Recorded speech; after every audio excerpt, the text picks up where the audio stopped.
രാമകഥാരസവാഹിനി അധ്യായം 79.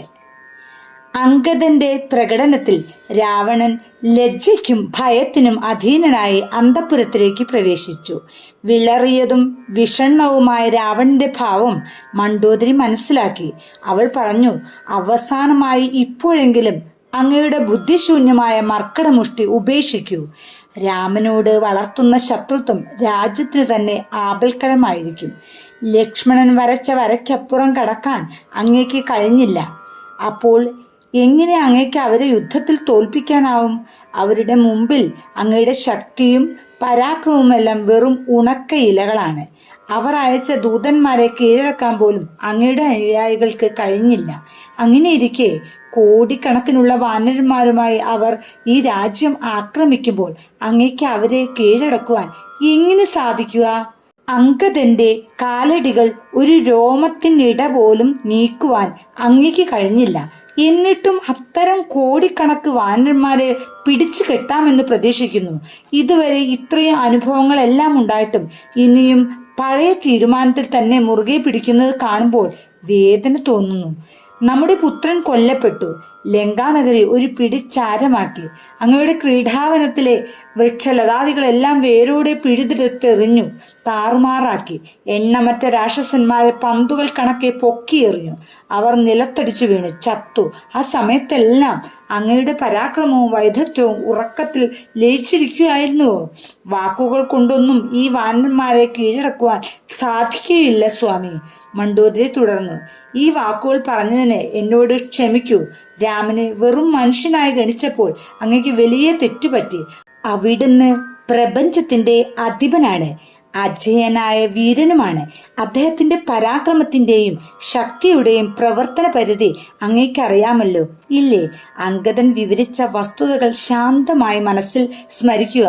ഓർക്കൂ, സ്വന്തം ശക്തിയും വൈദഗ്ധ്യവും പ്രദർശിപ്പിക്കുവാനായി അങ്ങ് ജനകരാജാവിന്റെ ആസ്ഥാന മണ്ഡപത്തിൽ മറ്റനേകം രാജാക്കന്മാരോടൊപ്പം ആസനസ്ഥനായിരിക്കുകയായിരുന്നു. പക്ഷേ ആ ശൈവചാപം അല്പമെങ്കിലും പൊക്കുവാൻ അങ്ങേക്ക് കഴിഞ്ഞില്ല. എന്നാൽ രാമചന്ദ്രൻ കേവലം വിനോദം എന്ന നിലയിൽ അതെടുത്തുയർത്തി രണ്ടായി ഖണ്ഡിച്ചു. ഈ ശക്തി പ്രകടനം അങ്ങ് സ്വന്തം കണ്ണുകൊണ്ട് കണ്ടതാണ്, ഇല്ലേ? എന്നിട്ടും അങ്ങയുടെ വിഡ്ഢിത്തം നിറഞ്ഞ മർക്കടമുഷ്ടി വിടുന്നില്ലെങ്കിൽ അങ്ങയുടെ നാശം ആസന്നമായിരിക്കുന്നു എന്നതിൻ്റെ സൂചനയാണത്. സ്വന്തം സഹോദരിയുടെ മൂക്കും കാതും അരിഞ്ഞെന്നറിഞ്ഞപ്പോൾ അങ്ങയ്ക്ക് എന്തു ചെയ്യാൻ കഴിഞ്ഞു? ഈ അനുഭവങ്ങൾക്കെല്ലാം ശേഷവും അങ്ങയുടെ ശക്തിയെയും അങ്ങയുടെ വീര്യത്തെയും പറ്റി പ്രഖ്യാപിക്കുകയും വീഴ്പിളക്കുകയും ചെയ്യുന്നതിന് അങ്ങയ്ക്ക് നാണമില്ലേ? രാമൻ ഏകബാണം കൊണ്ട് ബാലിയെ കൊന്നു. ബാലി അസാമാന്യ ശത്രുവായിരുന്നുവോ?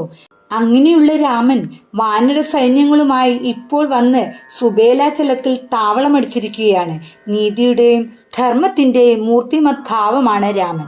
അല്ലായിരുന്നുവെങ്കിൽ അദ്ദേഹം ഇപ്പോൾ ചെയ്തതുപോലെ അങ്ങേക്ക് ഇനിയും സ്വജീവൻ രക്ഷിക്കാനുള്ള വഴി ഉപദേശിക്കാൻ ദൂതനെ അയക്കേണ്ടിയിരുന്നുവോ? ഈ ദൂതൻ വന്ന് അങ്ങയുടെ മനസ്സ് രാമനിലേക്ക് തിരിക്കാൻ ശ്രമിച്ചില്ലേ? പക്ഷെ അങ്ങ് ദുരഭിമാനബോധം ഉപേക്ഷിക്കുകയില്ല. രാമന്റെ ധാർമ്മിക ബോധം അങ്ങ് വിലയിരുത്തുകയില്ല. ആ ദൂതനെ അയച്ച ആ പരമ പുണ്യാത്മാവിനെ ഉത്തേജിപ്പിക്കുന്ന സദ്ഗുണങ്ങൾ അങ്ങേക്ക് മനസ്സിലാക്കുവാൻ കഴിയുകയില്ല. അങ്ങനെ തൻ്റെ സ്വന്തം അധപ്പതനം അങ്ങ് വരുത്തി വെക്കുകയാണ്. ദൂതനായി സഭാതലത്തിലേക്ക് കടന്നു വന്ന അംഗദനെ എടുത്തെറിയുന്നതിൽ അങ്ങേക്ക് എന്തു ചെയ്യാൻ കഴിഞ്ഞു? എന്നാൽ ഈ വാനരനേക്കാൾ കൂടുതൽ ബലവാന്മാരും നാശകാരികളുമായ ആയിരക്കണക്കിൽ അല്ല ലക്ഷക്കണക്കിൽ വാനരന്മാർ അവരുടെ താവളത്തിലുണ്ട്. എൻ്റെ വാക്ക് ശ്രദ്ധിക്കൂ. പൈശാചികമായ വികാരം പരിത്യജിക്കൂ. പോയി രാമന് കീഴടങ്ങൂ. കഴിഞ്ഞ കാല സംഭവങ്ങളെ അനുസ്മരിപ്പിക്കുന്ന ഈ ഉപദേശവാക്കുകൾ അദ്ദേഹത്തിന്റെ ഹൃദയത്തിൽ നിശിതങ്ങളായ അസ്ത്രങ്ങളെ പോലെ തറച്ചു. അടുത്ത ദിവസം പ്രഭാതമായി. ദുരഭിമാനത്തിന്റെ മൂർത്തിമത് ഭാവമെന്ന നിലയിൽ രാവണൻ സഭാതലത്തിൽ പ്രവേശിച്ച് സിംഹാസനത്തിൽ ഉപവിഷ്ടനായി.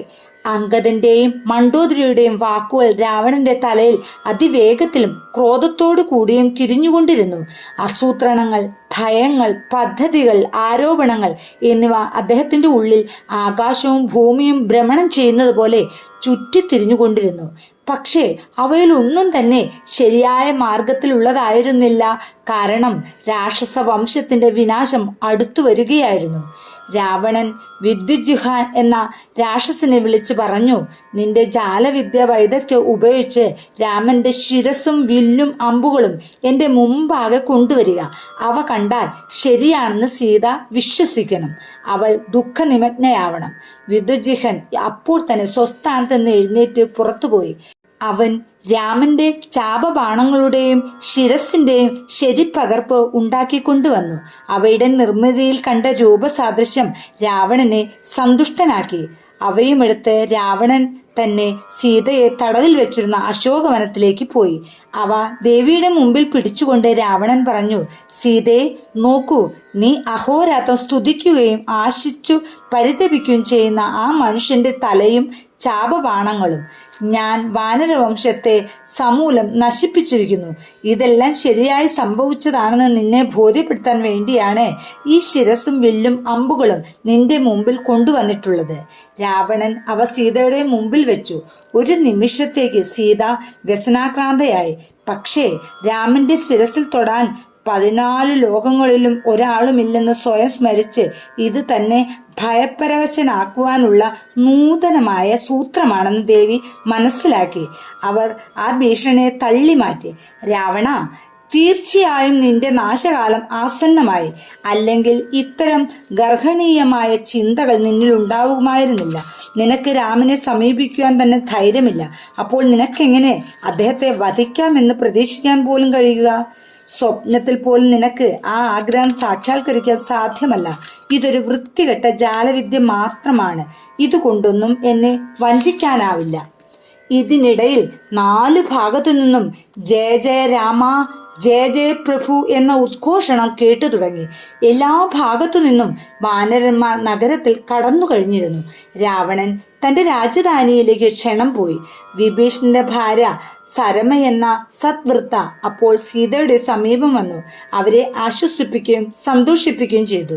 അവൾ പറഞ്ഞു, മാതാവേ, രാവണൻ സൂത്രശാലിയും അദ്ദേഹം ചെയ്യുന്നതെല്ലാം ജാലവിദ്യയുമാണ്. ഒരാൾക്ക് രാമനെ ഉപദ്രവിക്കാൻ ധൈര്യമുണ്ടാവുകയില്ല. ഇപ്പോൾ തന്നെ അദ്ദേഹം വാനരസേനയോടുകൂടി ലങ്ക നഗരത്തിൽ കടന്നിട്ടുണ്ട്. വാനരന്മാരുടെ ആർപ്പുവിളി കൊണ്ട് ലങ്ക ചിന്ന ഭിന്നമാവുകയായിരുന്നു. ഇതിന്റെ തുടർച്ച 80-ാം അധ്യായത്തിൽ. ജയ് ശ്രീറാം.